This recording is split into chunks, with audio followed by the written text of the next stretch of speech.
नमस्कार दोस्तों, कैसे हो आप सब। तो मैं विशाल छिकारा आपका अपने यूट्यूब चैनल मैथ्स विद विशाल छिकारा पे स्वागत करता हूं।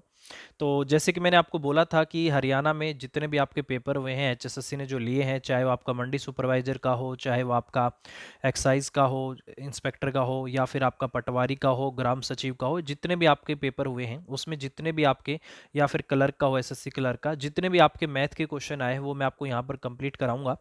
इससे पहले एक वीडियो मैंने डाली थी, अगर आपने उसको नहीं देखा है तो एक बार जाके देख लीजिए। ये उसी पेपर के कंटिन्यू क्वेश्चन है। ये लगभग आपके 77 से इनकी शुरुआत हुई थी, तो ये आपका 83 है। 77 नंबर से शुरुआत हुई थी, 83 है।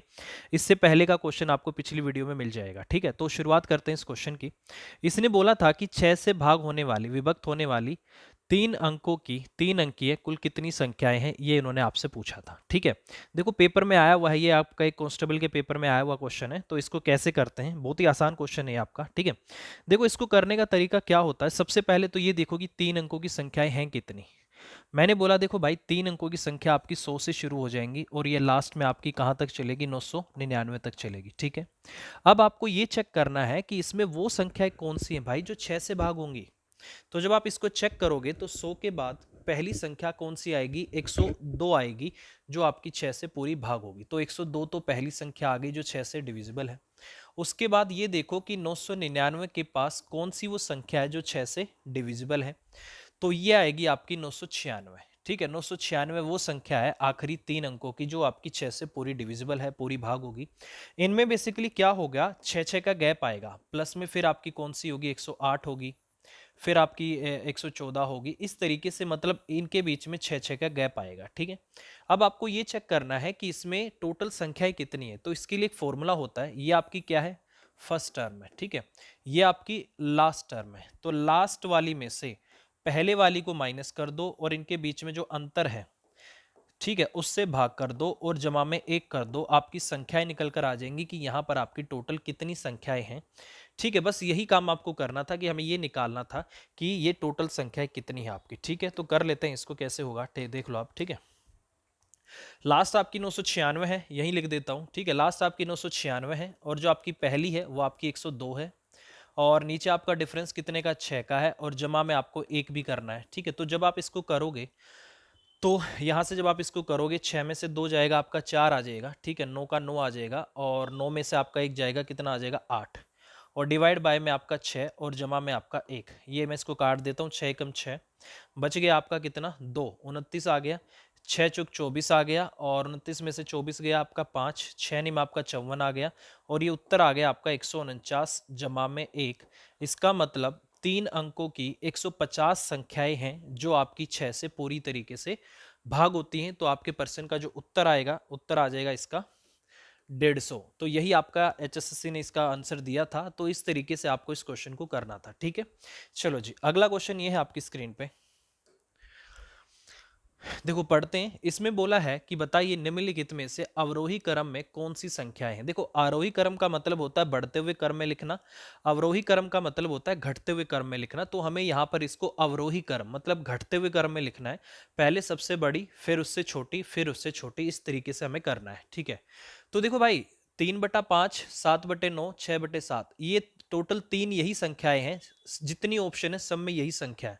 तो मैं इसको एक बार लिख लेता हूं। ठीक है, 3/5, 7/9 और आपकी 6/7, ये वाली संख्या है। ठीक है, देखो इनको करने के तरीके बहुत सारे होते हैं। एक तो तरीका क्या है कि मैं सबका जो ये होता है ना नीचे, ठीक है, इस सब को मैं क्या कर लेता हूं, बराबर कर लेता हूं। ठीक है, एक तो ये तरीका है कि मैं इन सब का एलसीएम ले लूं और इन सब को बराबर कर लूं। दूसरा तरीका क्या है कि मैं इनको ना सीधा भाग करके लिख लूं, और भाग करने से भी पता लग जाएगा कि कौन सा मेरे पर्सन का उत्तर आएगा। एक तरीका और होता है इस क्वेश्चन को करने का कि आप इसको ना क्रॉस में गुना कर लो। जैसे मैं क्या कह रहा हूं, इसको ना ऐसे गुना कर लो, इस तरीके से, इसको इस तरीके से। ठीक है, 9 आपका कितना आ गया, 27 आ गया, और 7 पंजे आपका 35 आ गया। ठीक है, देखो जिसका ऊपर वाला बड़ा आ गया वही आपकी बड़ी आ जाएगी। ठीक है, समझ में आ गया।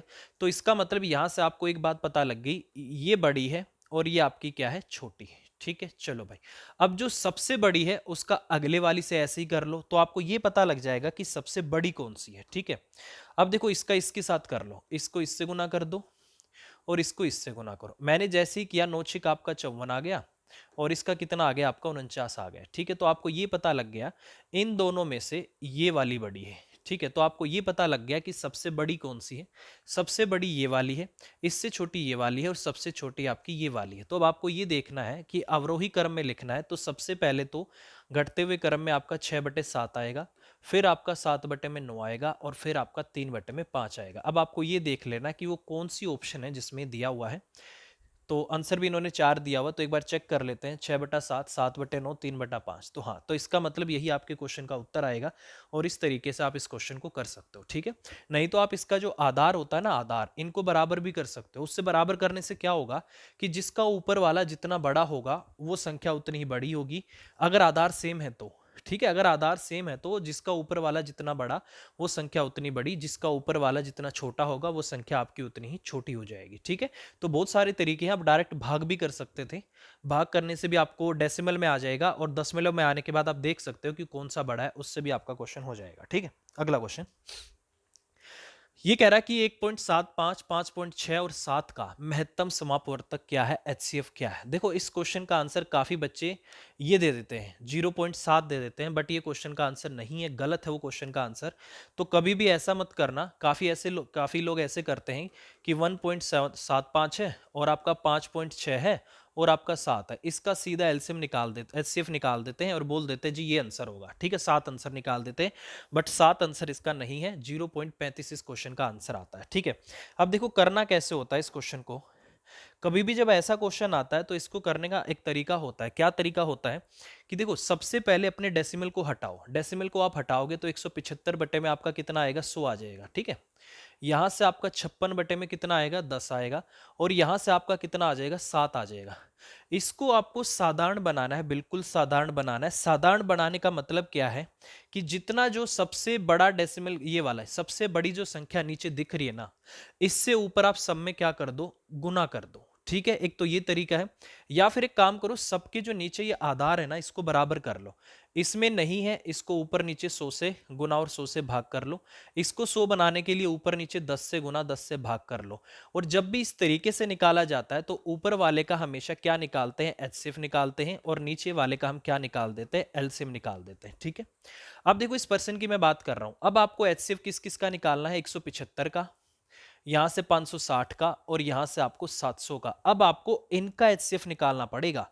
ठीक है, और फिर आपको क्या करना है, नीचे आपका 100 एलसीएम आ ही जाएगा, तो नीचे तो आपका 100 आएगा ही आएगा, उसको तो हम लिख लेते हैं कि भाई नीचे तो 100 आएगा ही आएगा। अब बारी आती है इनका एचसीएफ निकालने की। तो इनके एचसीएफ निकालने के काफी तरीके होते हैं। प्राइम फैक्टर हम इनके कर सकते हैं, या फिर इनको हम, इनका डिफरेंस मेथड भी एक होता है कि इनको हम डिफरेंस मेथड से भी निकाल सकते हैं। ठीक है, और या फिर हम एक काम कर सकते हैं, तीनों को एक लाइन में लिखते हैं और इनको जब तक भाग करते हैं जब तक ये किसी एक ही नंबर से तीनों भाग होते जाते हैं। वो भी अच्छा तरीका है क्वेश्चन करने का, वो मैं आपको बताता हूं। ठीक है, देखो इनको एक लाइन में लिखो। सबसे पहले कितना है आपका, 175, 560 और आपका 700। ठीक है, एक लाइन में मैंने लिख लिया।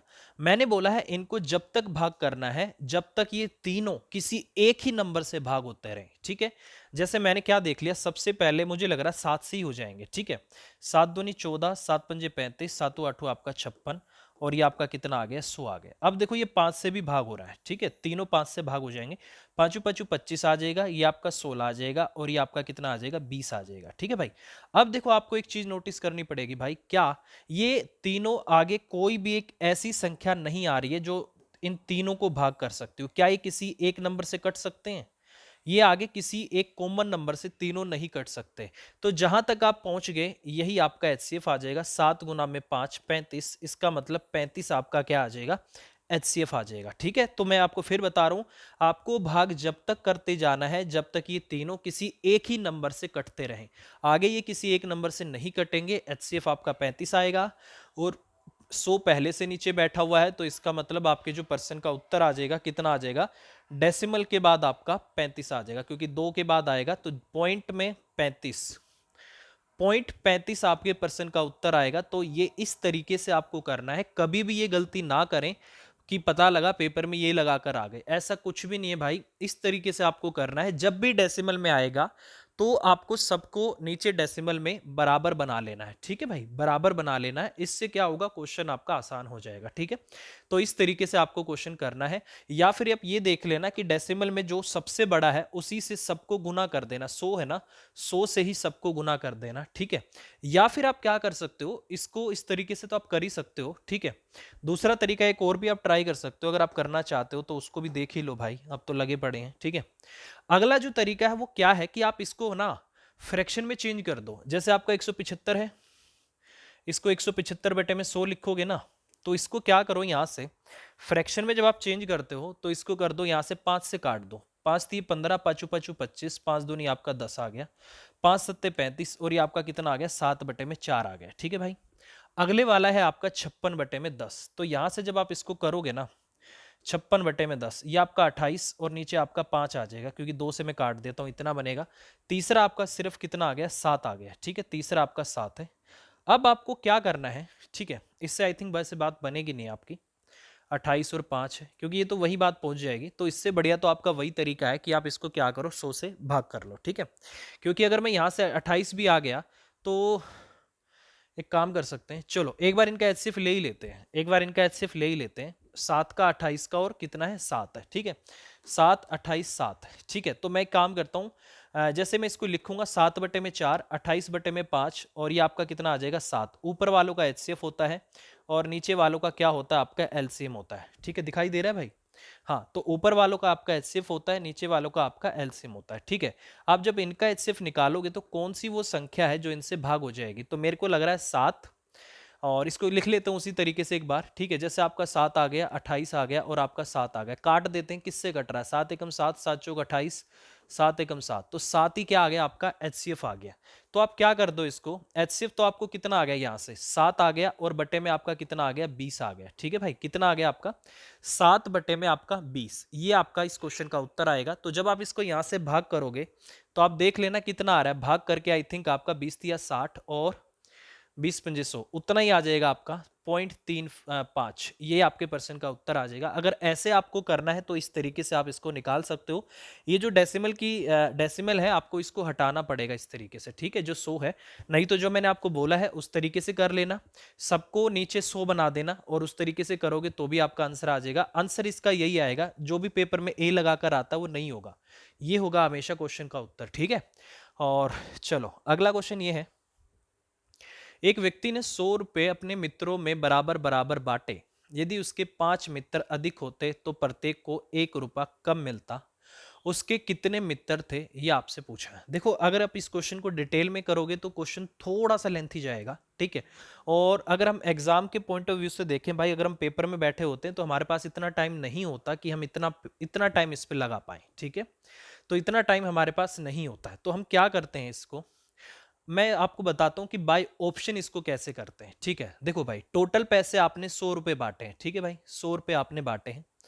तो 100 रुपए और ये गुना होके आएगा, 100 आपका गुना होकर आएगा। किस किस को गुना करोगे आप, ठीक है, आदमी जितने हैं, आदमी की संख्या से, ठीक है, आदमी की संख्या, और जो आपने एक आदमी को पैसा दिया है उन दोनों को गुना करोगे, पैसा, ठीक है। ऑप्शन से अगर मैं करना चाहूं तो ऐसे मुझे करना पड़ेगा, टोटल आपने 100 रुपए बांटे हैं, आदमी की संख्या और गुना में अगर मैं करूंगा एक आदमी को पैसे, तो ये आपका 100 के बराबर आएगा। ये कंसेप्ट मैं यहां पर लगाना चाह रहा हूं, ठीक है, समझो इस बात को। अब मैं ऑप्शन से उठाता हूं, इसने बोला उसके कितने मित्र थे, ठीक है, ऑप्शन से मैंने उठा दिया। मैंने मान लिया भाई कि उसके 20 मित्र थे। कितने मित्र थे, 20 मित्र थे। टोटल पैसे आपको देने थे 100, तो इसका मतलब गुना में यहां कितना था, आपका 5 था। इसका मतलब एक आदमी को 5 दिए थे और आपके मित्र कितने थे, 20 थे। अब जो क्वेश्चन की कंडीशन है वो देखना, इसने बोला उसके 5 मित्र अधिक हो गए, इसका मतलब अब जो उसके मित्र है 25 हो गए, ठीक है। फिर इसने बोला प्रत्येक को 1 रुपया कम मिलता है, पहले 5 देते थे, आज कितने मिलेंगे उनको, 4। इनको गुना करने से भी 100 आ रहा है। तो इसका मतलब यहां से बाय ऑप्शन आप इस क्वेश्चन को करोगे तो आप ये प्रूफ कर सकते हो कि यहां पर जो आपके मित्र थे शुरू में, आपके पास कितने थे, 20 थे। तो इस पर्सन का जो आपका उत्तर आएगा 20 आएगा। इस तरीके से क्वेश्चन करोगे ज़्यादा आसान पड़ेगा, नहीं तो क्वेश्चन आपका बहुत लेंथी हो जाएगा, क्योंकि इसको एक्स और वाई में आपको लेकर जाना पड़ेगा। मान लो एक्स आदमी थे और एक को वाई रुपए मिलते थे, एक्स गुना में आपको वाई करके 100 करना पड़ेगा। तो इससे बढ़िया तरीका है आप बाय ऑप्शन कर लो, क्योंकि इन दोनों को गुना करके 100 आना चाहिए, क्योंकि ये फिक्स है 100 रुपए। ये 100 रुपए आपका फिक्स है, और बाय चांस हमने पहली ऑप्शन उठाई और पहली ऑप्शन से ही मेरा इसका उत्तर निकल कर आ गया। तो इस तरीके से आप इस क्वेश्चन को करोगे। बहुत ही अच्छा क्वेश्चन लगा मुझे ये। अगर बेसिक से करते हो तो पूरा मतलब ये लगा लो पूरा बोर्ड भर जाएगा आपका। ठीक है, तो इस तरीके से इसको करना है। ठीक है, अगला क्वेश्चन ये है आपकी स्क्रीन पे।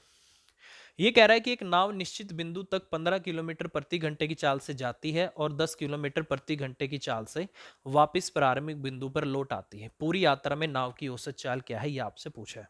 देखो जी, हमेशा याद रखना, जब भी देखो मान लो कि आपका ए पॉइंट है और ये आपका बी पॉइंट है। ठीक है, एक नाव क्या है, नाव यहां से यहां तक गई। ठीक है, और फिर क्या किया, यहीं से वापस आ गई, यहीं से वो वापस आ गई। तो मुझे एक बात बता दो, अगर मैं बोलूं ये जो दूरी है आपकी डी है, तो क्या आप बात बोलोगे कि ए से बी तक उसने कितनी दूरी तय की है जाने में, डी, और ए से बी से ए वापस आने में कितनी दूरी तय की है उसने, डी। तो एक चीज याद रखना, जब भी आपने दो बराबर दूरी तय कर रखी हो तो उस केस में जो आपकी एवरेज स्पीड होती है, जो आपकी एवरेज मतलब औसत जो आपकी चाल होती है, एवरेज स्पीड किसके बराबर होती है आपकी, 2xy, और अपोन में आपकी कितनी होती है, x प्लस में y होती है। ठीक है, और यहां पर x क्या है, x और y क्या है, आपकी स्पीड है। ठीक है, क्या है, आपकी स्पीड है। तो सीधा आपका क्वेश्चन हो जाएगा, जैसे ये स्पीड आपकी 15 किलोमीटर है पर आवर है और ये स्पीड आपकी 10 किलोमीटर पर आवर है, ये स्पीड है आपकी। यहां पर डायरेक्ट आप पुट कर दो, आपके क्वेश्चन का उत्तर आ जाएगा 2 गुना में 15 गुना में 10 और बटे में आपका कितना आ जाएगा, 15 और 10 आपका 25। ठीक है भाई, पांचू पांचू 25 हो जाएगा, 5 3 आपका 15 हो जाएगा, 5 दूनी आपका यहाँ से 10 भी हो जाएगा, 2 तिया 6, 6 दूनी 12। तो इसका मतलब जो एवरेज स्पीड रहेगी आपकी कितनी रहेगी, 12 किलोमीटर पर आवर। तो ये आपके क्वेश्चन का आंसर आ जाएगा। ठीक है, तो इस तरीके से आपको इस क्वेश्चन को करना था। ठीक है, तो ये जो आपका पेपर है ये कांस्टेबल का पेपर है और ये हुआ था आपका 2016 में, और इसमें इससे पिछले वाली वीडियो में जो क्वेश्चन थे वो भी इसी पेपर में थे, इस वीडियो में जो क्वेश्चन है वो भी इसी पेपर में है। ठीक है, तो इस पेपर का जो आखिरी क्वेश्चन था मैथ का वो ये वाला था। ठीक है, इसको देखो भाई क्या बोला इन्होंने, इन्होंने बोला कि कमला का विवाह 6 साल पहले हुआ, उसकी वर्तमान आयु उसके विवाह के समय की आयु से 5/4 गुनी है। कमला के पुत्र की आयु उसकी आयु का 1/10 है, तो उसके पुत्र की वर्तमान आयु क्या है, ये आपसे पूछा है। बहुत ही आसान सा प्रश्न है भाई। देखो मैं आपको एक सजेशन दूंगा कि जब भी इस तरीके से आपको वैल्यू दी जाती है, अगर इस प्रकार से अगर आपको फ्रैक्शन में वैल्यू दे रखी है, तो आपको क्या करना होता है कि फ्रैक्शन में जो नीचे मान दिया रहता है हम उसी को क्या मान लेते हैं, ओरिजिनल वैल्यू उसी को मान लेते हैं। ठीक है, जैसे इसने बोला कमला का विवाह 6 साल पहले हुआ, उसकी वर्तमान आयु उसके विवाह की समय की आयु की 5/4 गुनी है। तो मैं मान लेता हूं भाई जब उसकी शादी हुई थी विवाह के समय वो कितने की थी, विवाह के समय उसकी आयु कितनी थी, 4x थी। ठीक है, तो ये क्या बोला, कमला का विवाह 6 साल पहले हुआ था, तो आज कितने की है भाई कमला, जब शादी हुई थी जब तो 4x की थी, तो आज कितने की हो जाएगी, 6 साल बड़ी भी तो हो जाएगी भाई, 6 साल बढ़ गए ना, हाँ बिल्कुल बढ़ गए। ठीक है, उसके बाद उसने बोला उसकी वर्तमान आयु उसके विवाह की समय की आयु से 5/4 गुनी है। अब ये बोल रहा है कि आज जो उसकी एज है वो बोलना चाह रहा है कि आज उसकी एज 4x का कितने गुनी है, 5/4x है। तो 4 से 4 कट गया, इसका मतलब आज जो उसकी एज है 5x है, ये बोलना चाहता है 5x। देखो एक चीज कॉमन है ना दोनों में, एक चीज पे फोकस करो कि दोनों में एक चीज कॉमन है। क्या कॉमन है दोनों में, कि दोनों ही उसकी आज की एज है। ठीक है, ये भी आज की एज है उसकी और ये भी आज की एज है, क्या दोनों बराबर नहीं आएंगे। तो अगर मैं बराबर करूंगा तो मैं बोल सकता हूं कि जो आपका 5x है ना भाई, वही तो आपका 4x जमा में 6 है ना, तो x वाला इस तरफ जाएगा घटेगा, x बराबर में आपका कितना आ जाएगा, 6 आ जाएगा। तो मैं एक बात बोल सकता हूं कि विवाह के समय पर जो उसकी एज थी कितने की थी, 4 गुना में 6 कितने की थी, वो 24 साल की थी। आज उसकी एज कितनी है, 24 जमा में 6, आज वो 30 साल की है। आज वो कितने की है भाई, आज वो 30 साल की है, और उसके जो पुत्र की वर्तमान आयु है, सॉरी उसके पुत्र की जो आयु है उसकी, कमला के पुत्र की आयु उसकी आयु का 1/10 है, उसके पुत्र की वर्तमान आयु क्या है ये आपसे पूछा है। तो यार सिंपल सी बात है, अगर वो कमला आज 30 साल की है, ठीक है, और उसका बेटा उसकी एज का 1/10 है, तो क्या मैं लिख दूं कि 30 का 1/3 क्या है, उसका 1/10 उसका बेटा है। 10 से 10 कट, 0 से 0 गई, इसका मतलब 3 आ गया। इसका मतलब मैं बोल सकता हूं कि आज जो उसका बेटा है वो कितने साल का है, 3 साल का है। तो इसका मतलब ये ऑप्शन 2 इस पर्सन का उत्तर आ जाएगा। ठीक है, तो भाई ये 2 वीडियो में मैंने आपको एक पेपर पूरा करा दिया है, और इसमें 77 से लेकर जो ये पेपर सेट था उसमें क्वेश्चन नंबर यहाँ लिख देता हूँ मैं। इस पेपर सेट में मैथ के क्वेश्चन ज़्यादा नहीं आते वैसे, क्योंकि आप अंदाज़ा लगा सकते हो। ठीक है, देखो क्वेश्चन नंबर 77 से लेकर क्वेश्चन नंबर 88 तक ये आपके क्वेश्चन है इसमें। ठीक है, ये सारे आपके इस पेपर में मैथ के क्वेश्चन थे, और ये पेपर हुआ था आपका 2016 में, और ये कांस्टेबल के पेपर में क्वेश्चन आए थे। ठीक है, तो मैं कोशिश करूंगा कि धीरे धीरे आपको जितने भी पेपर हुए हैं वो ऐसे ही छोटी छोटी वीडियो बना के मैं आपको बता दूं। तो आप इन वीडियो को जरूर देखना भाई, वीडियो को लाइक जरूर कर देना। अगर कुछ भी समझ में नहीं आए तो वीडियो के नीचे कमेंट कर देना, जितनी भी आपकी हेल्प होगी मैं करूंगा, और काफ़ी अच्छी मैं आपकी हेल्प करूंगा। बस आपको इतना करना है कि वीडियो के लिंक को शेयर कर देना। बाकी सारे पेपर का सॉल्यूशन मैं आपको यहाँ पर मैथ के पोर्शन का करा दूंगा, उसके बाद जो हरियाणा की जीएस वगैरह है वो भी मैं आपको करा दूंगा। ठीक है, तो वीडियो को लाइक कर देना यार, बस इतना ही है। ठीक है, और ज़्यादा से ज़्यादा शेयर भी कर देना। अगर किसी को कोई भी दिक्कत आती है तो वो वीडियो के कमेंट, जो वीडियो में नीचे कमेंट की ऑप्शन होती है उस पर कमेंट करके अपना डाउट भी पूछ सकता है, या कोई बात मुझे बोलनी है वो भी बोल सकता है। बस आपने चैनल को सब्सक्राइब कर देना है और वीडियो को लाइक और शेयर कर देना। ठीक है, bye bye, take care, thank you very much, take care.